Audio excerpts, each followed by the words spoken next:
उद्धव ठाकरे यांनी नेतृत्वाखाली एक पक्षाची घटना तयार झाली. ती घटना आम्ही निवडणूक आयोगाला कळवली. त्याच्या रितसर पोचपावत्या आमच्याकडे आहे आणि पक्षामध्ये आमचं सगळ्यांचं बहुमत असताना निवडणूक आयोगानं अमित शहाच्या दबावाखाली हा पक्ष एकनाथ शिंदेना विकला 5,000 कोटी. मी आकडा सांगतो. आणि निवडणूक आयोगानं त्याच्यामध्ये दलालाची भूमिका बघली. हा पक्ष शिंदेना सहज मिळाला नाहीये मेरिटवर. हा पक्ष विकला आहे. ते ठामपणे सांगतात. निकाल आमच्या बाजूने लागेल. सुप्रीम कोर्ट तुम्ही विकत घेतला. शिवसेना पक्ष आणि धनुष्यबाण चिन्हाच्या वादावर सुप्रीम कोर्टात अंतिम सुनावणीचा टप्पा सुरू आहे.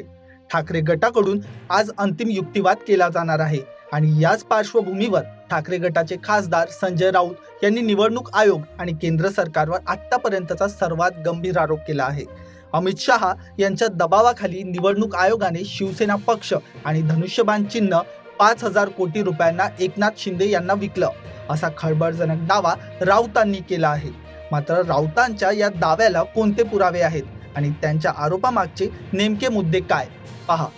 पक्ष आणि चिन्हाच्या अनुषंगाने असल्याचं नाही, पक्ष आणि चिन्हाचा युक्तिवाद हा अत्यंत महत्वाचा आहे. कारण शिवसेना हा पक्ष हिंदुहृदय सम्राट बाळासाहेब ठाकरे यांनी स्थापन केलेला पक्ष, जो त्यांच्या हयातीमध्ये माननीय उद्धव ठाकरे यांच्याकडे सोपवण्यात आला.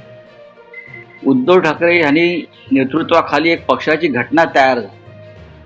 ती घटना आम्ही निवडणूक आयोगाला कळवली. त्याच्या रितसर पोचपावत्या आमच्याकडे आहे आणि ते म्हणतात की हा पक्ष हा अनडेमोक्रेटिक, अलोकशाही आहे, अलोकशाहीवादी आहे. असे विचित्र युक्तिवाद निवडणूक आयोगानं त्यांच्या निर्णयात दिलेले.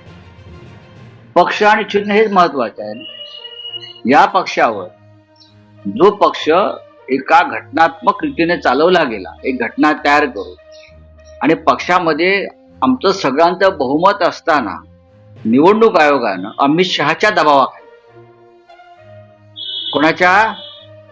अमित शहाच्या दबावाखाली हा पक्ष एकनाथ शिंदेना विकला 5,000 कोटी. मी आकडा सांगतो. त्याची किंमत 5,000 कोटी पक्ष विकत घेण्याची. आता ह्याच्यामध्ये स्वतः निवडणूक आयोग आणि कोण कोण सामील आहेत त्याचा हिशोब ते देतील. ते आकडे आम्ही येऊ नंतर. 5,000 कोटी त्यावेळेला खर्च झालेले आहेत. या सगळ्या प्रक्रियेत आमदार फोडणं, आमदार गुवाहाटीला नेणं, सुरतला नेणं, तिथून गोव्याला आणणं आणि पुढे निवडणूक आयोगामध्ये हे सगळं सेटिंग आणि बिटिंग करणं, याच्यामध्ये 5,000 कोटी रुपये हे जनतेचे पैसे खर्च झाले. आणि हा पक्ष अमित शहांच्या शेअर मार्केटमधून विकला गेला आणि निवडणूक आयोगानं त्याच्यामध्ये दलालाची भूमिका बघली. निवडणूक आयोग हा एजंट आहे या पक्ष विकण्यामध्ये. आणि आतापर्यंत निवडणूक आयोगानं असे 4 पक्ष विकलेले आहेत. आमचा, त्यानंतर शरद पवार साहेबांचा, आता तृणमूल काँग्रेसचा आणि अजून एक पक्ष मधल्या काळात अशा प्रकारे विकला गेला. ही विक्री निवडणूक आयोग जर करत असेल लोकशाहीची, तर देशात उरलं काय? मी जो आकडा सांगतो हा आकडा खरा आहे. कदाचित याच्यापेक्षा जास्त आकडा त्यांचे लोक सांगू शकतील, मेंढ्यांचे. पण मी जो हिशोब केला, कोणाला कुठे किती, डेप्युटी इलेक्शन कमिशनरला एक कागद दिलाय आम्ही, त्याची सही आहे. आमच्या नवीन घटना प्रक्रियेसंदर्भात. आणि निवडणूक आयोग सांगताय की आम्हाला तुमच्या पक्षाच्या रचनेसंदर्भात आणि घटनेसंदर्भात कोणताच कागद प्राप्त झाला. यासाठी खोटं बोलण्यासाठी असं खूप मोठी किंमत मोजावी लागते.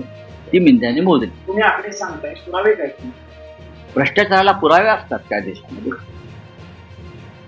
एखादी घटना जर विकली जात असेल, लोकशाही विकली जात असेल, त्याला पुरावे नसतात ना.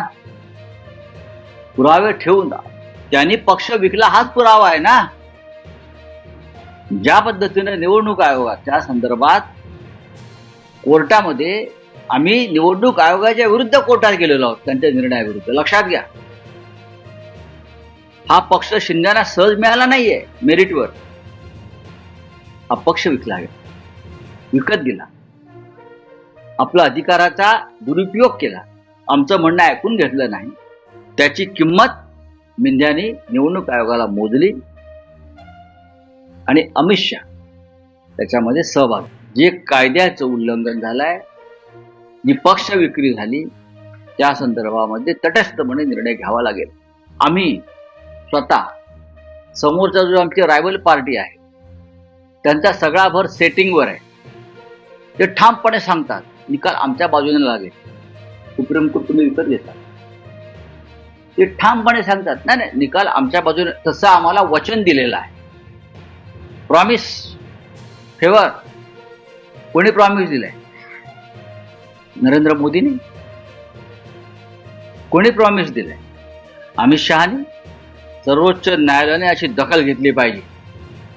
मी तुमच्या पाठीशी आहे, घाबरू नका, असं जेव्हा गद्दारांना सांगितलं जातं प्रधानमंत्र्याकडून, तेव्हा मी सर्वोच्च न्यायालयावर दबाव आणून तुम्हाला निर्णय देईन. हे त्यांना सुचवायचं आहे का? हे त्यांना सुचवायचं आहे ना. पण मला खात्री आहे सर्वोच्च न्यायालय ज्या पद्धतीने ऐकताय, काही क्युरीज त्यांना येत आहेत, त्या विचारतायत, त्यानुसार मला असं वाटतं संविधानाचा विजय होईल आणि आम्ही पूर्णपणे फक्त मेरिटवर न्याय, कायद्यानुसार न्याय द्या. आणि समोर रायव्हल ग्रुप जो आहे त्याला आम्ही रायव्हल पार्टी म्हणतो, फुटीरकर, ते त्यांचा संपूर्ण भर हा सेटिंग. पण आता सगळ्यांच्या नजरा सुप्रीम कोर्टाच्या निर्णयाकडे आहेत. निवडणूक आयोगाचा निर्णय कायम राहणार की ठाकरे गटाच्या आक्षेपांना न्यायालय मान्यता देणार? आणि राऊतांनी केलेल्या 5,000 कोटींच्या गंभीर आरोपांचं काय? या सगळ्या प्रश्नांची उत्तरं आता सर्वोच्च न्यायालयाच्या निर्णयानंतरच स्पष्ट होतील.